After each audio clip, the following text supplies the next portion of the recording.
Pag sinimulan mo sa kasamaan at sa kawalangyaan, mawawala lahat yan. Natanggap ko po ang subpwena ng CIDG. Ito, yan. Natanggap ko po ang subpwena niya. Emotionally, wasak ka na. Physically, durug ka na. Ito na ho yung huling beses na babanggitin ko pa ang pangalan niya. Hi everyone! Si Norman Mangusin ay tila sumuko na at pinanghihinaan na ng loob. Ito ay dahil sa napagtanto niya na durug na siya at hindi na umuubra kay Boss MG.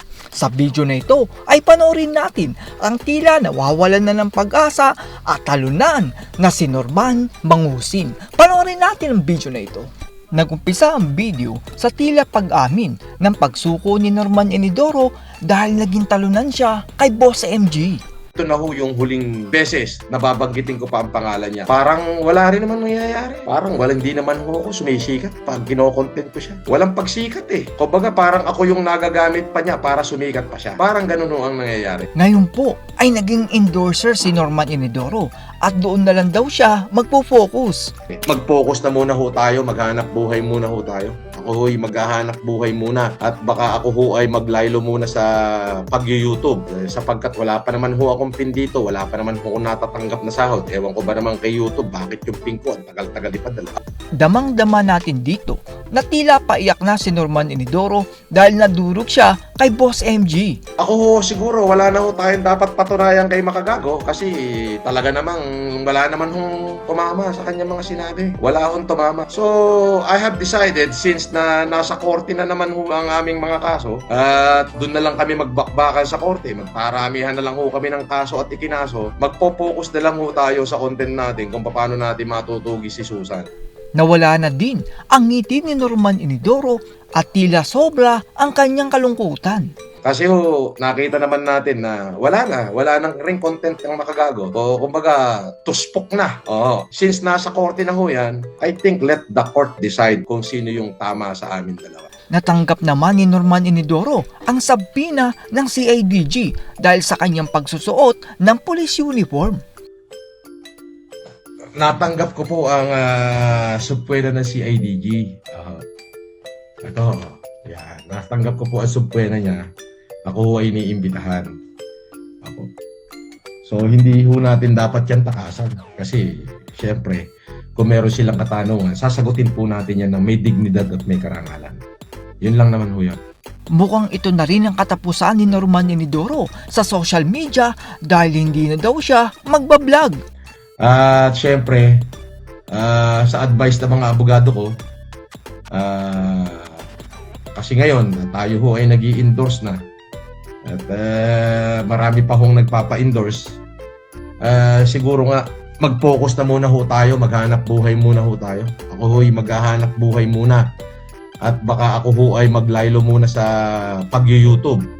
Napansin naman ni Food Genius na tila ang sasakyan ni Norman Enidoro ay may sticker ng isang taga-senado. Hindi lang pala nagpapanggap ng pulis itong si Norman Enidoro, kundi nagpapanggap ding senador. Dahil dito ay nagpaliwanag si Norman Enidoro at tila nagdadahilan upang makalusot ulit. At may nakitang lumang sticker na Senate doon. Yun naman ngayon yung kinakalkal niya. Well, sasagutin ko na yan. Hindi po ako bumili niyan. Binili yan ni Dong, segunda mano. Ipinangalan sa akin. Siyempre, sa akin galing yung perang pinambili. Nung nabili yan, may mga sticker na hong nakakabit doon. At hindi na pinakailaman. Actually, papalitan na yung windshield niyan kasi may tama na, may crack na. Malapit na ho palitan yan. So, yun yun. So, sinabi ko lang. Kaya kung makikita nyo, lumang-luma yung sticker doon. Hindi naman namin na binigyan ng pansin yun. Ayun lang. Dito ay mukhang nagsisisi si Norman Enidoro dahil nakahanap siya ng katapat kung saan ay bumagsak siya at naging talunan. Sabi ko pinagsisihan ko kung bakit ko pinatulan yung uguging vlogger na. Siya yung sumisikat sa paggamit sa pangalan ko. Yun ang katotohanan nun. Siya ang sumisikat sa paggamit sa pangalan ko. Wala naman ho siyang pinatunayan eh. May balita nga ako eh. Yung tauhan ni Manny, balita lang naman to. Hindi ako sigurado, allegedly. Yung tauhan daw ni Manny na naglapit kay Makagago, galit daw. Galit daw si Manny. Bakit sila nadamay? Yun ang balita ko lang. Balita ko lang naman, may nagbalita lang sa. Halos maiyak naman dito si Norman Inidoro dahil napagtanto niya na isang pagkakamali nung binangga ni Norman Inidoro si Boss MG. Akala ko naman, madadagdagan pa yung kasikatan ko sa'yo. Ang mangyayari pala, ginagamit mo ko para mas lalo ka sumikat, mas lalo ka pa magkapera. Ayun ang totoo nun. So, napagtanto ko, since may kaso na tayo, magpo-focus na lang ako sa mga kaso mo. Oo. Ganun na lang. Magpo-focus ako sa mga kaso mo at sa mga kasong isasampa ko pa sa'yo. At titiyakin ko na lang, paglalaanan ko ng pansin yan para maipakulong kita. Oo. Parang pinariringgan naman ni Norman Inidoro ang kanyang sarili dahil financially at emotionally ay tila durog na si Norman Inidoro. Pero sa tingin ko, wala na ako dapat i-content sa'yo.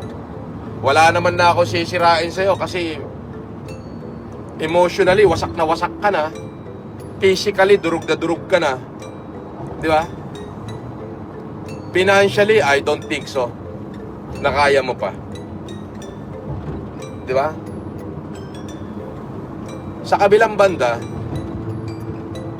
baka ako na nga yung wakas mo. Oo. Ginusto na siguro ni Lord na magkabanggaan tayo para mabigyan ko ng hustisya yung mga taong winalangya mo. Tila tinutukoy naman ni Norman Inidoro ang kanyang sarili sa kanyang sinasabi dito. Alam mo, kahit anong mangyari, FLM will always be FLM and the continue of rise of FLM. Nandyan yan. Pero to si Makagago, nagsimula kasi to sa kawalangyaan. Kaya magfo-fall at magfo-fall din yan. Babagsak at babagsak yan. Sandaan mo, pag sinimulan mo sa kasamaan at sa kawalangyaan, mawawala lahat yan. Oo. Tandaan mo yan. Yun. Kaya inaalala ko, one of these days, tingnan mo yung kanyang yung 3.4 million niya. Ano na yun? Graveyard. Digital graveyard na yun. Baka 9% na lang ang nanonood dun. I don't know. Ayon naman sa netizen ay may hula daw tungkol kay Norman Inidoro at tila nagkautal-utal ang kanyang dila dahil sa takot. Babasahin natin to. Sabi ni Rudy Baldwin, may bobo daw na matandang lalaki, vlogger, maitim, laging naka-long sleeve, na puti. May initial daw FLM. Ang babarili sa ulo, sa publiko. Mag-iingat ka. Oy? Grabe, no? Ang galing, no? Oh. Akala nyo, akala nyo ba didistract ako sa ganyan? Hindi. Sabihin nyo lahat ng gusto nyo sabihin. At yan po ang pag-amin ni Norman Inidoro na isang malaking pagkakamali na binangga niya si Boss MG. Kita sa mukha ni Norman Inidoro ang pagsisisi at parang gusto niyang bumalik sa nakaraan kung saan ay iiwas siya kay Boss MG. Pero huli na ang lahat dahil ang mga kalokohan, kayabangan at masamang pananalita ni Norman Inidoro ay nabisto na ni Boss MG. Ngunit ang ginawa lang naman ni Boss MG ay upang itama ang maling gawain ni Norman Inidoro. Inaasahan ng mga netizen na magbabago at magiging mabuting tao sana si Norman Inidoro. Bagkus masamang pananalita at pagyayabang ang ipinakita ni Norman Inidoro.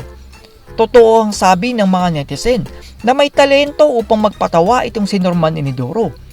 Posible sanang mahalin siya ng mga Pilipino kung siya ay naging mabuting tao. Pero pinag-ukulan ni Norman Inidoro ng todo ang pagpapanggap sa humanitarian kuno na itutulong daw sa mga Pilipino. That's all everyone. Salamat sa inyong panonood. This is Jack and you're watching Biker Drone.